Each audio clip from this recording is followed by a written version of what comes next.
Here's a question. What if I gave you $10 million? Would that make your day? Would you like it if I gave you $10 million? Well, let's say I had $10 million, which I don't, unfortunately, but let's say I did. Let's say I had $10 million and I was willing to give it to you right now. And the question is, in exchange for what? Nothing is free. What if I wanted something in exchange for this $10 million? What would you be willing to give up? This is a thought I've had a lot over the last few days. I've had it before over the last couple years, but especially the last couple days, it's just really sat with me. What would I be willing to give up? You know, if I came to you and said, I will give you $10 million if we take one day off your life, would you do it? I think most people would probably say yes. I think I would probably say yes to that. But what about 1 week? What about a month? What about a year? What about 5 years? What about 10 years? You know, and this question becomes more interesting when you start thinking about different age groups. You know, for me, I'm 23 years old. If you came to me and said, hey, I'll take a month off your life for $10 million, I would be hard, it'd be hard for me to turn it down. But what if you said a year? And what if that I had cancer or some sort of other terminal illness where I had less than a year left? I mean, why would I take it? You know, if the $10 million is only going to me and only I could use it, if I have less than a year to live and you say you're going to take a year off my life, well, there's no point. At that point, the remaining 11 months or the remaining 6 months or the remaining 5 months becomes more valuable than the $10 million, to where every month is worth a couple $1,000,000.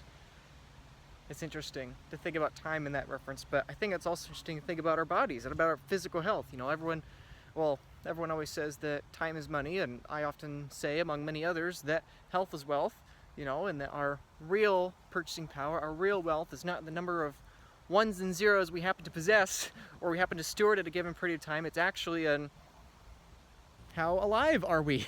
Are we alive or are we not alive? Do we have mobility? Do we have freedom? Do we have the ability to spend time where we want? And so that's interesting to think about. You know, if I offer you $10 million, are you willing to give up your right leg? What about your left leg? What about both your legs? Would you still do it then? What about your legs and your arms? You get $10 million in cash or Bitcoin, whatever you prefer, right now, but I need both your legs and arms. And you never get to use them again. Today's the last day you get to use them.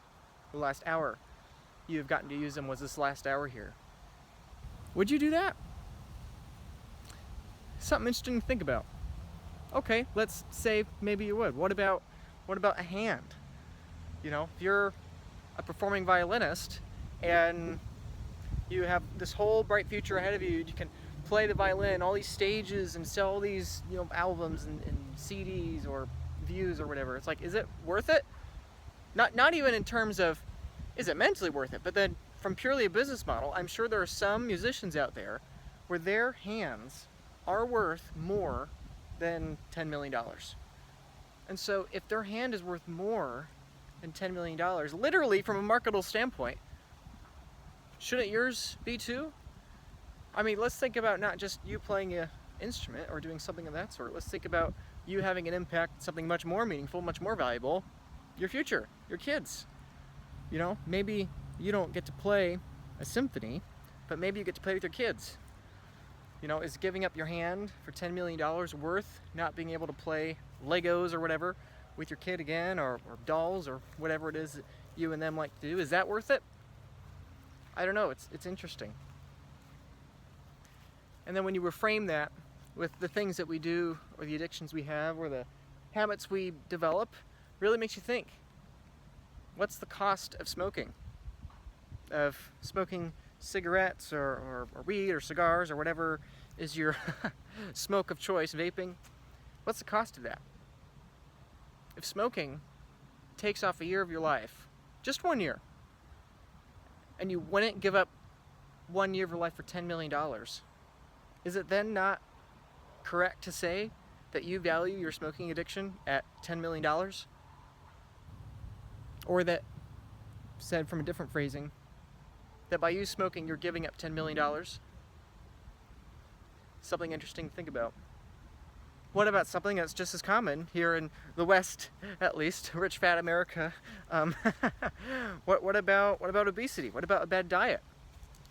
You know, what is if you have a bad diet and you're going to have some sort of neurological condition like Alzheimer's or Parkinson's, or if you have some sort of lack of comfort, you know, from lack of mobility or lack of being able to go out on morning runs or being able to do what you want in the future in your older age, you know, what's the price on 10 years of mobility? What's the price on inflammation starting 5 years earlier than it would have otherwise?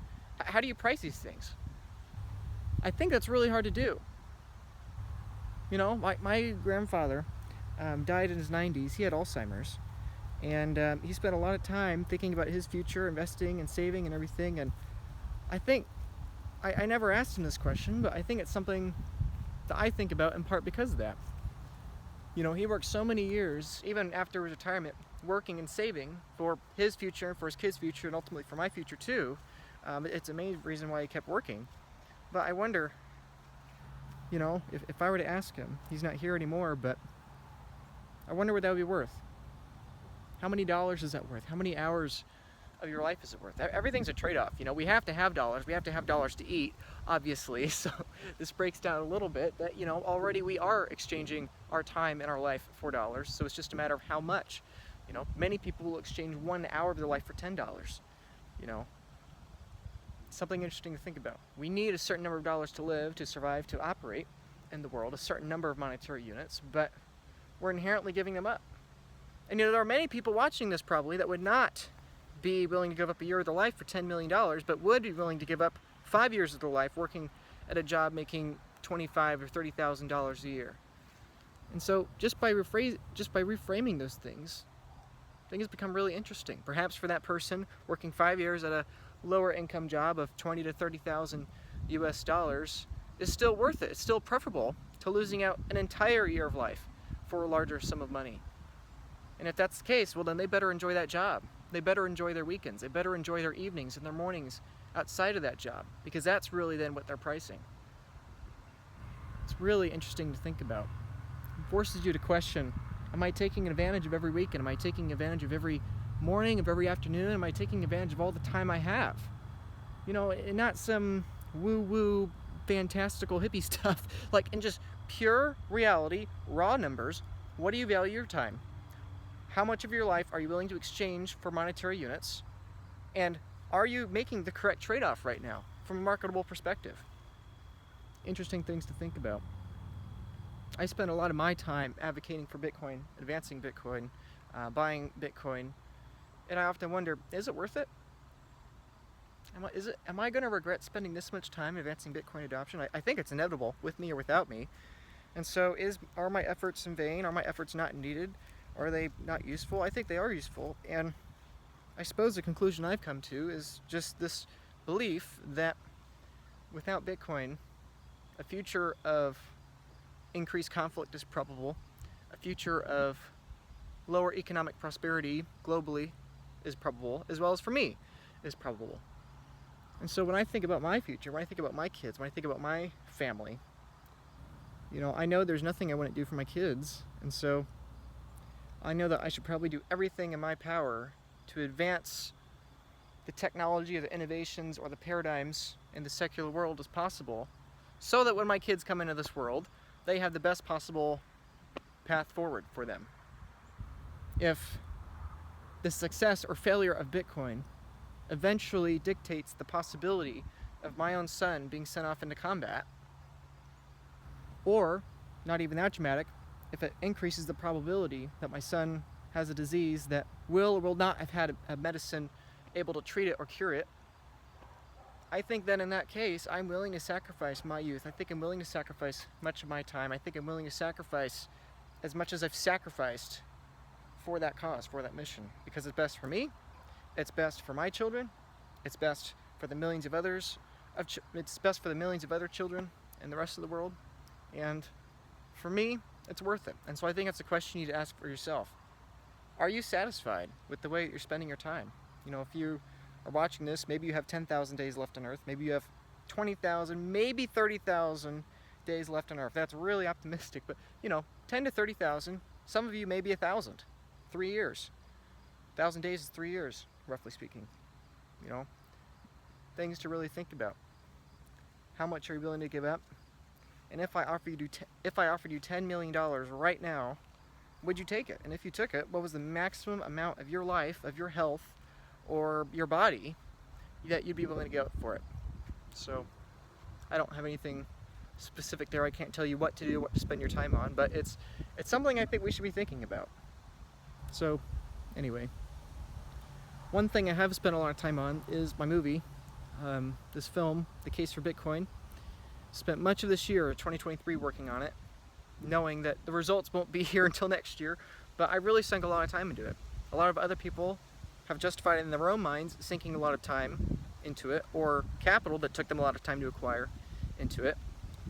And so, if you think that Bitcoin as a mission is worth it, and if you think that my vision for increasing Bitcoin adoption is worth it, your donation of your time, of your energy, of your life force, let's say, would be appreciated of the film. Everyone that donates $30 or more gets their name in the credits. You can find the link in the description for Geyser. I also do consulting and coaching too for people in regards to Bitcoin, in regards to budgeting, investing, their business, whatever. Sometimes people just want to talk to me because they like hearing my thought process. And I often wonder, is that worth it? Because that coaching, I'm selling my time for a certain number of dollars that then get converted into a certain number of sats, a certain amount of Bitcoin.